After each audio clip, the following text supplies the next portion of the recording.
And I think when you're starting in the beginning, there's a few things that you really, really, really need to know. And I think the most critical question to ask yourself is why.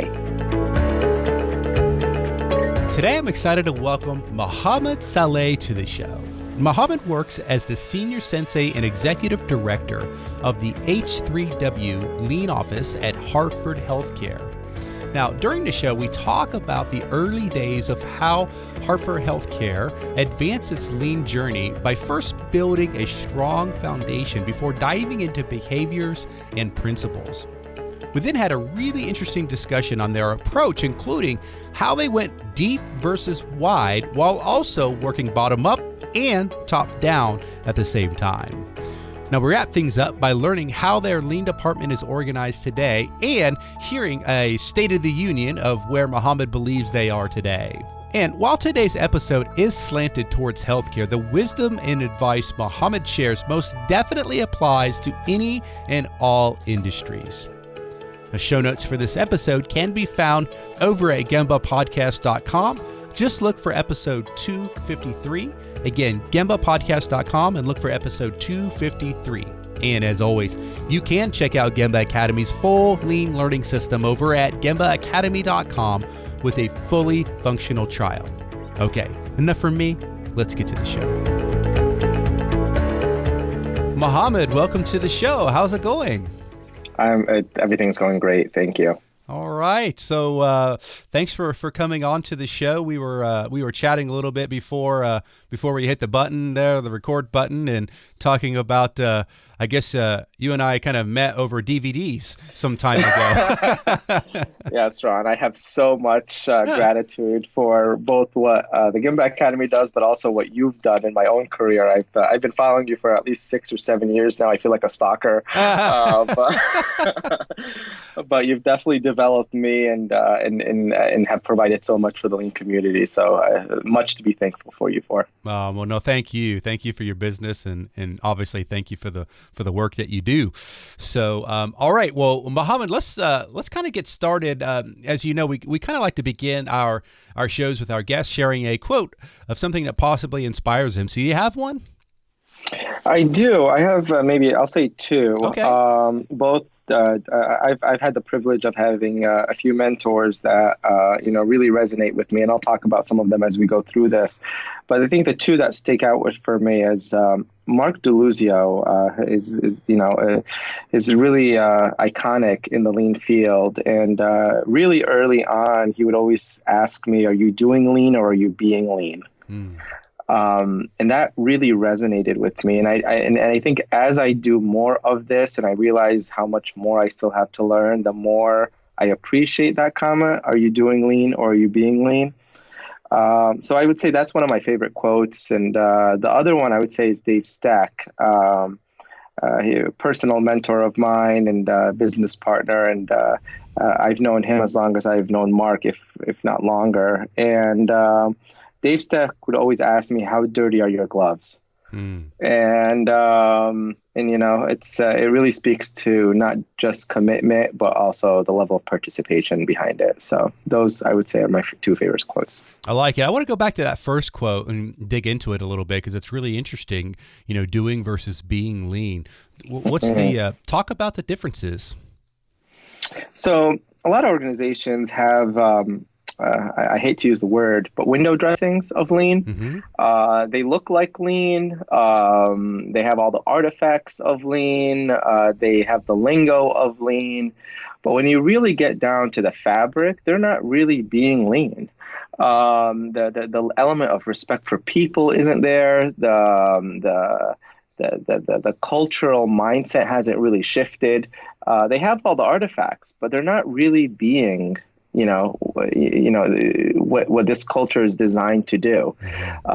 They've done everything that the book said to do, but they really haven't converted their own mindset to think differently and drive that respect for people. Oh, I love that. This is why it's so easy to go on a benchmarking tour or go to Japan or go to wherever, which is all good. There's nothing wrong with it. But when you go with the intention of copying artifacts, I think you've really I won't say you wasted your time, because perhaps you still could learn something, but Yeah. it's much better to try to understand, instead of what kind of tape do you use on your floor. It's better to understand, why do you tape there on the floor, and what's the purpose of that, right? The meaning behind it. Yeah. Absolutely. You know what? There's two other, not quotes, but if anyone's familiar with the work Bobby Miliani has done, and he's also been a huge mentor of mine. I've got the opportunity to really get taught by him from a behavioral standpoint. And he would always talk about fake lean versus real lean. And I think that's the same as doing lean versus being lean. If anyone had the opportunity to get schooled by Mr. Nakao, he would always say everything they need to, everything that they need, they can't see. That's really speaking to the fabric. It's, I could give them everything I have. That's not what they need. What they need, they can't see. Yeah. So that's just awesome. Echoing what you said. Very good. Very good. All right. So Mohamed, let's dig in, before we get into the main emphasis of the episode today. I want to know more about you. Well, tell us about your background, Mohamed, how you maybe first got exposed to all this lean stuff, and then talk about current day. What are you up to these days? Okay, that's great. So I would say around 16 years ago, 16, not 60. Okay. No offense to some of our older listeners, right? Well, I'm not that experienced. Yeah. I had the opportunity. I have my bachelor's in mechanical engineering from Central Connecticut State University, and during that time, I got into an organization. Started off as an internship with Franklin Products, which is a division of Boeing that does seats for airplanes. And I got really interested in it, and I realized that there's a lot of opportunities on the manufacturing floor rather than just the design side. So I got out there and I started understanding a little bit more about manufacturing. And the more I understood how I am contributing to the problem. And so decided to take a master's in technology management and at Central Connecticut. And during that time, I got introduced to Dave Steck and Bobby Miliani and Mark DeLuzio and Joe Murley. And all of them are still iconic in the lean field. And Mark was really heading the Danaher movement, and Dave Steck and Bobby Miliani had just published the book Better Thinking, Better Results. And Joe was really, really big on the standard work movement. So I feel like I was lucky because I was just there. So I started interning, doing anything I can just to learn more about this. And as I progressed through the master's, the occupational health physician for Pratt & Whitney, Danaher, and Wiremold happened to be Kent Stahl, who was really the reason I'm here today. Is he also happened to be the CEO of the medical group and had asked them to consider coming and bringing what Shingehitsu was bringing to Wiremold to the medical side. And this is very early. Virginia Mason was just getting started. Mr. Nakao was going out there. So it was very early in the journey. And having done a few cycles with them, they recommended me to be their director of continuous improvement for the medical group. And I decided to leave manufacturing and move into, or aerospace, and move into the healthcare space. Mm-hmm. And that was 11 years ago. Wow. Okay.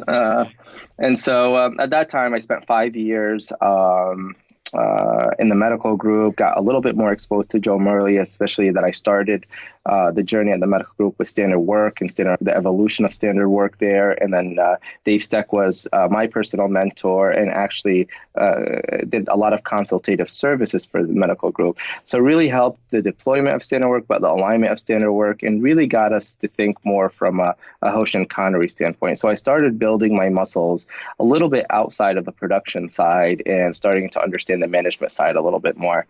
And so from there, After 5 years in the medical group, I felt like they had a strong muscle, and it was time for me to kind of expand my portfolio of gaps, or fill my gaps. And so I decided to move into the acute space. And at that time, Jeff Flax, our president of the Hartford Healthcare, was kind of bringing everyone together as a system with the help of our CEO, Elliot Joseph.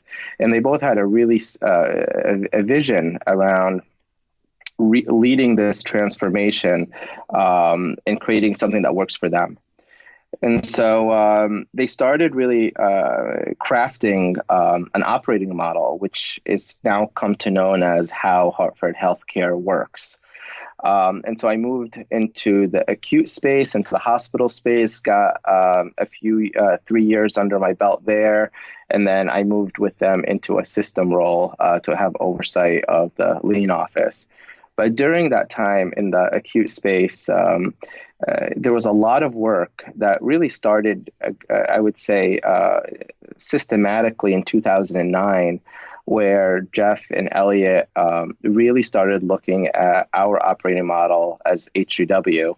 And that's the term that got used, the 3 H's, and how Hartford Healthcare works, and became foundational. And there were some elements that they ingrained into that operating model all the way back then, where every leader or every manager had to have what we call the H2W meetings, which incorporated a top-down communication of the month of what the senior leaders are doing, a dashboard to measure progress, idea generation had to be part of every month, and making sure that that if there's any kind of message that has to be given throughout the organization, it was given. There was a what we call the plus delta reflection opportunity within that, and a few other elements. But that became really like the fabric or the foundation of how this model started to work. Mm-hmm. And a little bit after that, we recognized that we needed a behavioral aspect to it. And that behavioral aspect was really led by Elliot, who brought us in, and we had to start behaving differently. And so we started incorporating our 10 leadership behaviors, which are part of the fabric of our organization at that time, with the partnership with our CAO, Tracy Church. And they're no different than any lean behaviors you would see, like being curious, being in the moment, understanding separate realities, teaching, coaching, and mentoring, modeling high performance, core behaviors that we really needed to make sure we ingrained before we started embarking on lean principles. And those behaviors really became foundational to the point where in the late 2014, they recognize, and our senior leaders, that this is an opportune time now that we have driven respect for people into the organization, that we started embedding lean principles into our operating model. There was many pockets of excellence. There was a lot of lean going on, but other methodologies as well. And our president at that time really said, you know what, we have to do this with one methodology. And they committed all to doing lean. Mm-hmm. Hey, real basic question. You mentioned how Hartford Healthcare. So is that how you refer to the movement, to the program, or is it Hartford Healthcare? Just a real basic question. Hartford Healthcare is the organization. How Hartford Healthcare works is the name of our lean transformation. Okay. It's the H3W, the 3 H's, and how Hartford Healthcare, and then works W. So H3W. Where's the W? I was like, what? Okay, works. Got it. It works because we didn't want it to feel like a program. We wanted it to feel like our operating lifestyle. System. And so lifestyle. So so they came up with that name, and because they really wanted it to be a lifestyle, like you said. So just kind of summarizing what you just said, it kind of almost 3 bullet points, if you will, more of a foundational. This is where the H3W kind of was born. Then you wanted, before you jumped into the principles of lead, you wanted to really solidify your behaviors, right? How are you guys acting, treating one another, if you will, and then our lean principles. So I assume the lean principles, this is going to be more of the, learning some tools and things like that. Is that right? So the lean principles, we have a mindset here where we could have went after the tools, and it felt like that was the right thing to do. But we took a step back and really got into Jeff Liker's 14 management principles and said if we could really, really ingrain those 14 principles in the organization and anchor our values around them, what systems would we have to design? Mm-hmm. And so we started looking at a management system using what we call strategy deployment and daily management. And so we have that system in place. Mm-hmm. We started looking at our production system and really understanding how do we move from a vertical perspective to a horizontal perspective, and what are the opportunities for flow or process opportunities within them. And then we also started looking at just the problem-solving muscle and how are we building and nurturing that level of exercise, I would say, so that we could grow and advance our leaders. So aspects like one-on-one coaching, kata coaching, and stuff like that. Yeah. So we started looking at the systems that we had to put in place. And from that, we started selecting tools and actually evolving tools or actually creating our own tools that would help activate that system to drive those 14 management principles. Mm-hmm. So that was really the approach that we used at a high level, because we were worried about going into the tools and not really understanding what it's enabling. No, that's great. I mean, good for you, because a lot of people don't do that, and I've even failed at that many times. So all right. Well, so that's the background. Let's kind of maybe dive just even deeper now and really talk about the approach that you guys took, and don't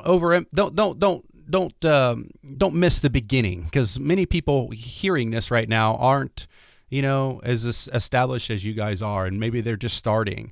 There's still a lot of organizations out there who haven't really begun this journey yet. So talk about the approach, like maybe in the beginning and then up to present day. Absolutely. So, and that's a really good question, because knowing what I know today, there's many lessons that I'll talk about that we've learned and things that have become very successful.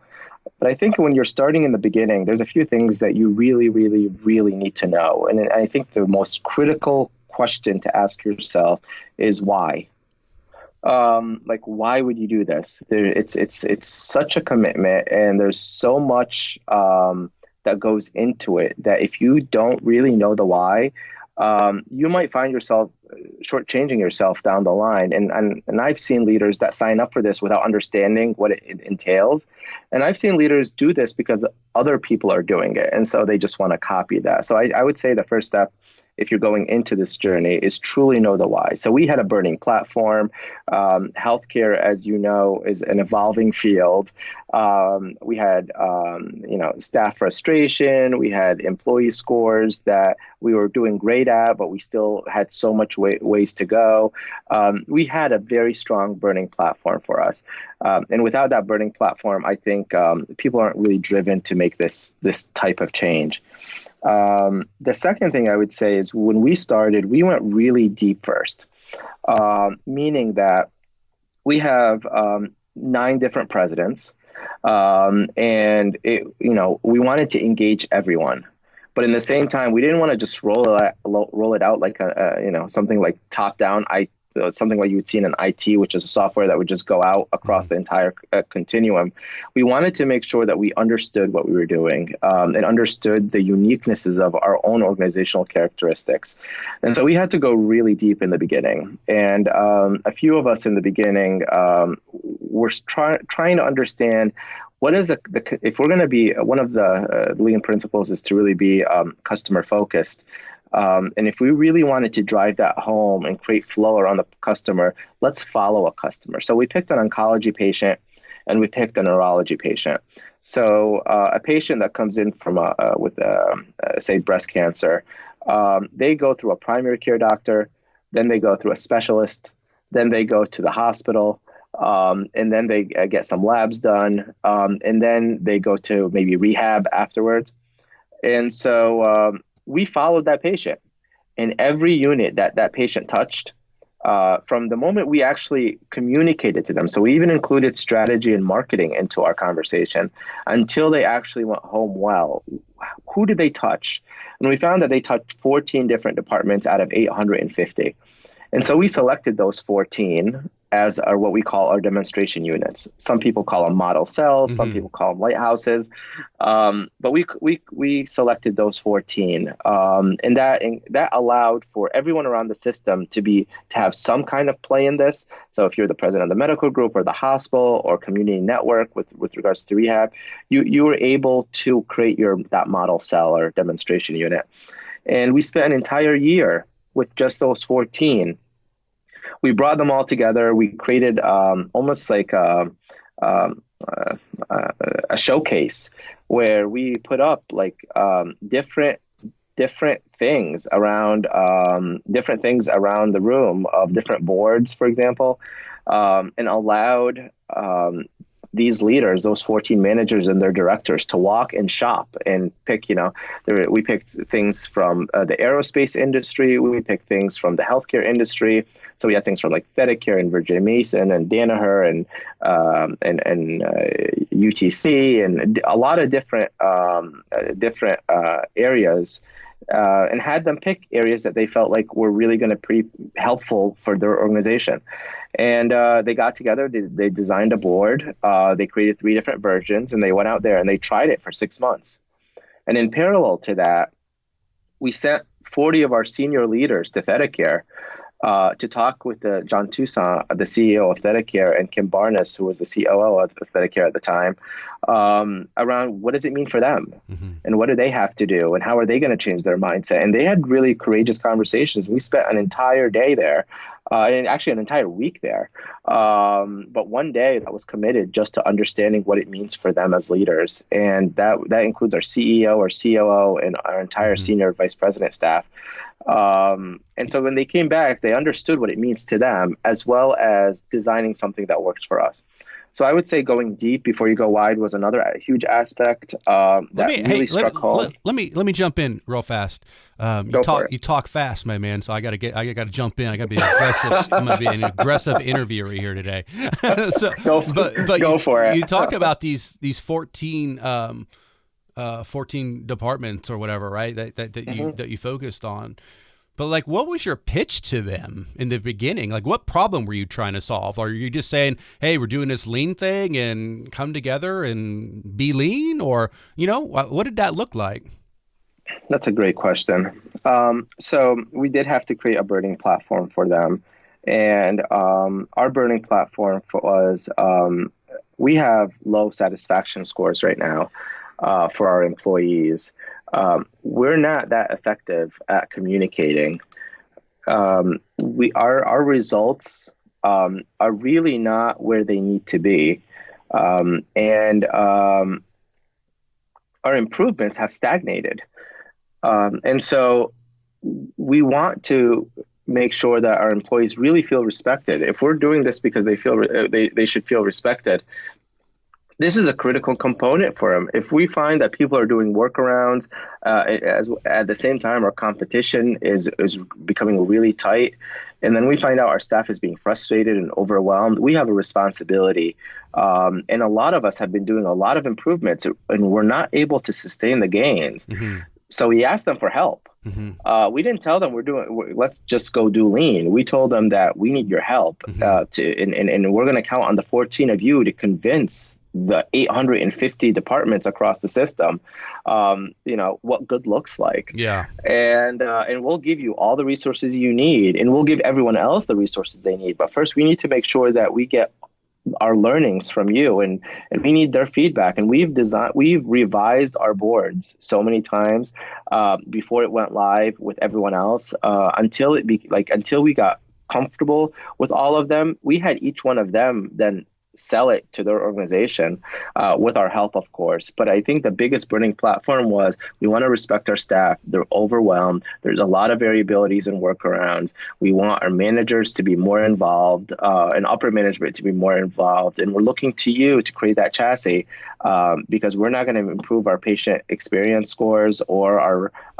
patient outcomes without your help. Got it. All right. So deep versus wide. Well, what was? Let's continue.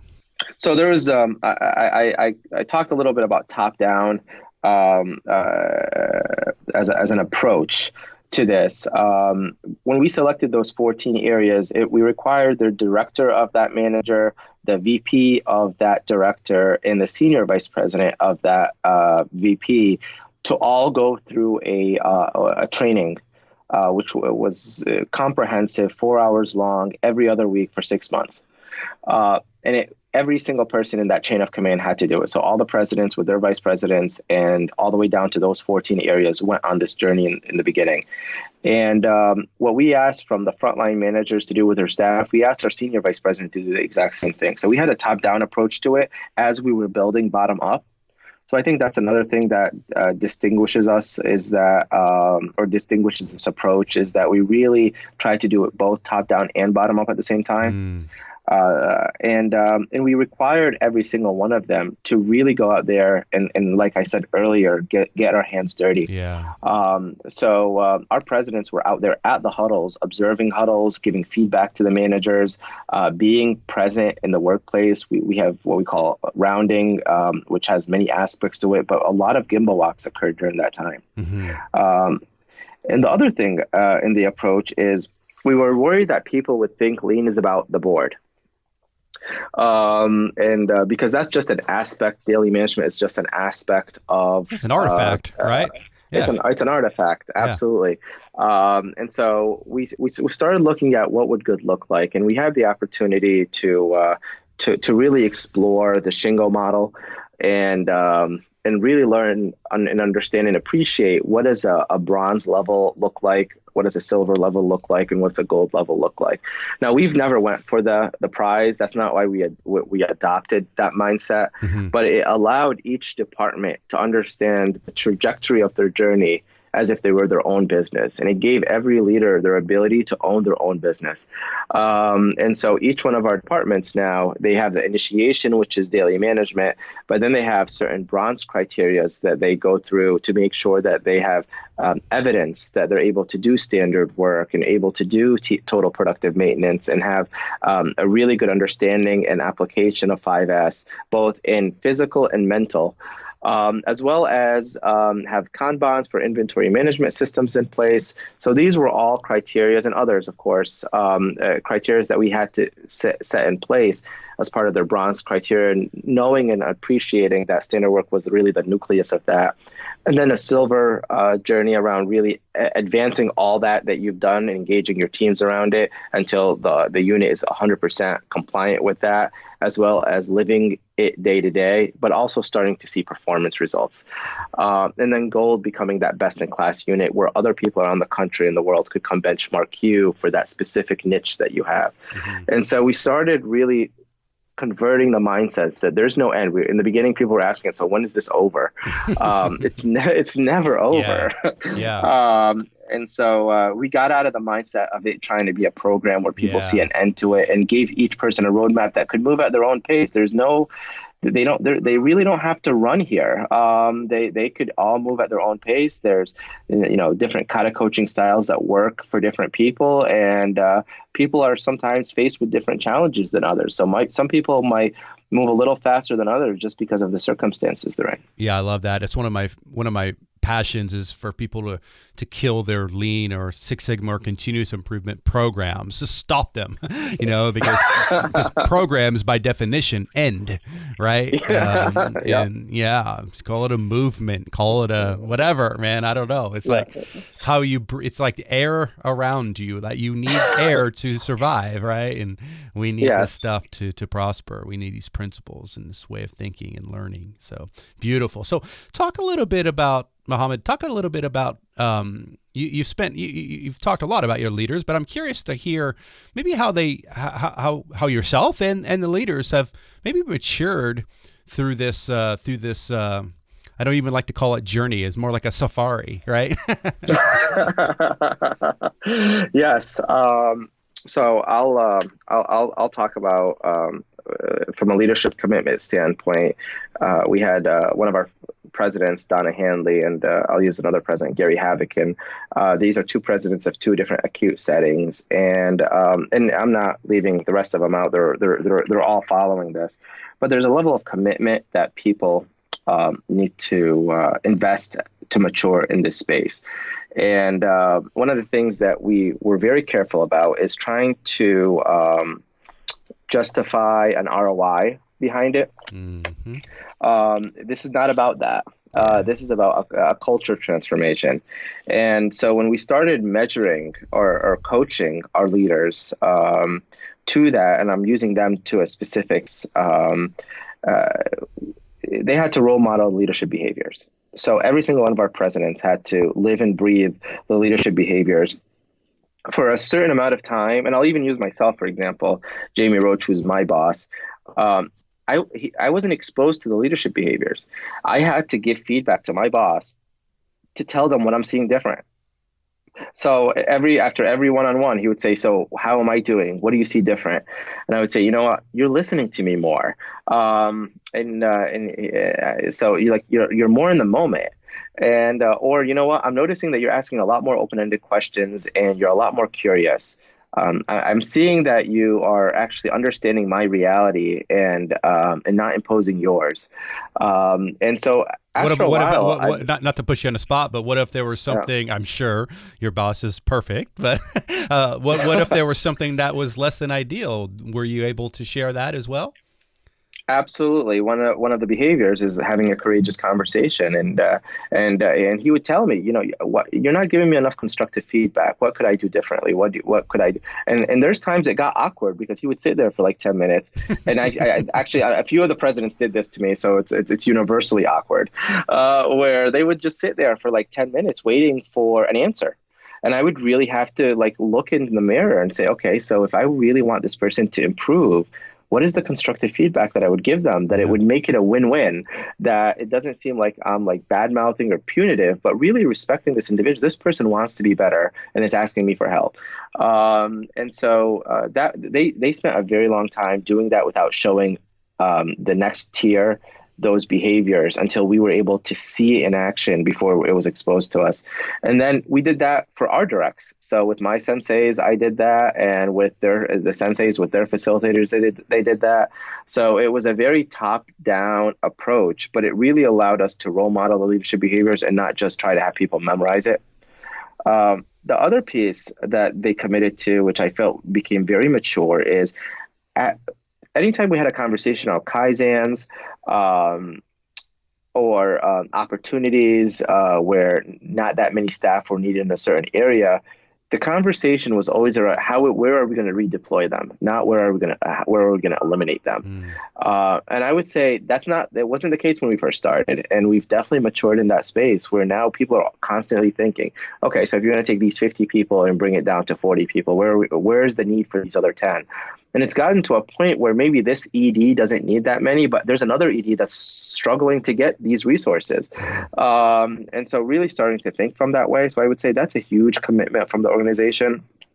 Showcasing A3s is another one that I feel like leaderships have really committed to and matured in, where they bring them to their executive leadership team meetings to showcase the staff that have completed A3s, or just leadership forums, which is it's a bigger forum with all management. Now, are these A3s that the executive worked on, or is it someone from their team? Some frontline. So it would be a few nurses and a few techs and physicians got together and they worked on the A3 with that manager, and then it was completed and it was brought to the executive team to celebrate and be recognized. That's awesome. For that A3. We struggled in the beginning. We had something called a no meeting zone. We definitely matured in that space where people were given time to go to the Gemba and actually perform what they needed to perform, so that their management really our management team is really on site and present. That took a while. Took many years. I would say we're getting better at this point. But there's a commitment now where leaders, at least on a weekly basis, go to the Gemba, and most of them go daily. but there's a minimum requirement of going weekly. And I use the word requirement now. That lingo has kind of evaporated from organization. It's almost like awkward if you don't go versus if you do go. And so that tells me that there's maturity. Before, people were like, why is that president showing up to my unit? Or why is this vice president showing up to my unit? And now it's like, if no one shows up, there's like, is everything okay? So I would say that's a maturity, and it shows the commitment. And in the beginning, we would do a Kaizen, and people would, 5-day events are a big deal here. And in the beginning, people, they got short-staffed, and they wanted to pull people out of the Kaizen because they were short-staffed. And I would say in the last 4 to 5 years, we have not pulled people out of Kaizens. And our senior leaders show up and participate and are there in the beginning at kickoff, and they're there at report out, but they're also there sometimes in the end of each day. They send emails to motivate the team. They're there during the planning to see what else they could do. And we've created this lingo here called the bat phone, where if you're a sponsor of a Kaizen and you get a phone call during the Kaizen, that's it. There's nothing more important than that. And you step up, and your job, only job, is to figure out how to remove that barrier for us, not to question what we're doing, not to veto things, to really just tell us, okay, so if you're calling me, then there's a barrier that you need removed. That commitment has been huge. And I'm going to tell you, there's one aspect that we had to change an FTE from one cost center to another, create a role, post for the role, and fill the role within the 5 days. And it happened. Wow. In one day, we had the whole thing done. And that could have taken 3 or 4 months in a normal cycle. But everyone knew that this is a top priority. And that speaks to our vital few mentality as well. It's, we used to do 500-600 things, and now we really laser focus our efforts into the vital few. We still have some room to improve there, and there's still aspects of innovative fatigue that happens because of how many initiatives we have. But I would say we're so much better than where we were. So yeah. I would say that's from a commitment standpoint. So we're coming on to 40 minutes. So for the sake of time, I think it might be great to have you back onto the show down the road, because there's a lot more stuff I'd love to go into, like mind shifts and things like that. But what I want to wrap up with here, Mohamed, is for you to kind of talk a little bit about how your organization is organized, as far as continuous improvement, lean, that sort of thing. And then I definitely want you to wrap up with kind of talking about current state, where are you, how satisfied or dissatisfied, if you will, are you with the state of your lean program, and then maybe talk a little bit about what's next. So, but start with how things are organized, because I think that could add a lot of value to folks. Absolutely. And we spent a lot of time thinking that through. So thank you, Ron, that's a great question. We're a centralized office. So I oversee the lean office, and I have 7 senseis that report to me. Those 7 senseis, each of them are deployed in a business. So it's a decentralized deployment model, but it's a centralized vision and reporting structure. And each sensei is matrixed to a president, or a few presidents. Some have more than one. And their job is that they oversee the portfolio. That sensei oversees the portfolio of everything that president is doing, and is their personal coach. But they're also the personal coach for that executive team that sits with that president. Then underneath that sensei, there's a group of facilitators that report to that sensei in that region or in that business. And they are focused on the directors and managers in that organization. And each one of them gets an approximately, I would say, 40 to 50 departments that they oversee. And so by working with the director, they're able to build relationships with all their managers, but also are able to understand where each one of the managers are at. They're able to coach at a director level. So the director is doing the work. The director is the one that's coaching and advancing his team. But also they're themselves are getting to understand that business really well, so that their coaching is kind of tailored to that. So that's kind of how we're structured at a high level. We centralize our training, so that part is not decentralized. So we have one centralized training that we call our immersions that leaders go through, and that we have a cross-functional mix of different facilitators and senseis from across the system that get assigned to those trainings. We have our senior leaders that do the staff training. So we don't do that anymore. And most recently, we've engaged some of our senior leaders and directors to also provide immersion training. So that's something new that we're advancing in right now. And we also do centralized Kaizens as system Kaizen, so like an ED for all 7 hospitals, or we'll do a decentralized Kaizen if there's just a problem in one unique area that requires that based on whatever their strategy deployment indicates. Got it. So talk about State of the Union, if you will. So things that are working well, I feel like the behaviors have advanced significantly. I think the organization, as they look at like transforming or improving or advancing the patient's experience, they know that lean is the chassis to do so. There's a lot of collaboration that I see growing and maturing, and is probably something I want to be better at personally, but also I feel as an organization we're getting better at, is how to leverage each other. So what's HR's role in advancing lean transformation around capabilities? What is the strategy's role around formulating an actionable potion? What's the quality's role? So I feel like the collaboration between the different departments it could be tighter, but we've advanced so much from where we were. I feel like there's if we're talking about like what's ahead and where we are today, the level of commitment and participation, I think, is needed more than ever now. And sometimes when you get really good at something, you feel like maybe you don't have to participate as much. They already got this, or I don't have to commit as much because it's already a humming machine. And that's actually when things fail, is when you start exercising. And so I feel like that's the state that we're in right now, is how to reinvigorate the commitment, participation to a higher level, not to a lower level. And I think we're at a point where people are wanting to do more, not knowing what more is, and at the same time questioning, do we need to do more? They're good at this now. And so so I think that's the state we're in. And that's, I would say, on a scale of like 1 to 5, I would probably give us like a 3. Mm-hmm, mm-hmm. Wow. That's great. You know, so many folks it's real easy to come on and say how great you are, but I really appreciate how you're constant. You truly have the mind of a lean thinker, right? We can always be better. So that's really refreshing. So thank you for that. Oh, no problem. I think there's so much to still learn. I think we have, like I said, we're getting better at getting better.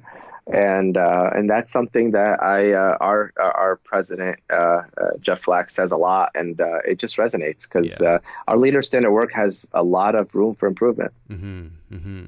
Very good, very good. So, Mohamed, what's the best way for folks to connect with you and maybe learn more about what you guys have going on? I'm on LinkedIn. So if you look up Mohamed, Mohamed, Saleh, Saleh, I'm available for any questions. I'm happy to be used as a sounding board. If people are doing stuff and want validating, if people are doing stuff and just want, advice, or if people have advice for us, based on what they heard, that would be the easiest way to contact me. Got it. Very good, very good. Like I said, there were some things that I wanted to get to, but that we didn't. So I think maybe an encore episode down the road here might be fun to do. So if you're up for it, maybe we'll I'm totally up for it and look forward to it as well. All right. Well, keep up the great work. Leaning within the healthcare world. I'm not sure what could be more important. So thank you for everything that you're doing. Thank you, Ron. I very much appreciate it. All right. You take care. You too. Thanks for listening to the Gemba Academy podcast. Now, we invite you to take a no strings attached, fully functional test drive of GembaAcademy.com. Gain immediate access to more than 1,000 Lean and Six Sigma learning resources, all free of charge at GembaAcademy.com.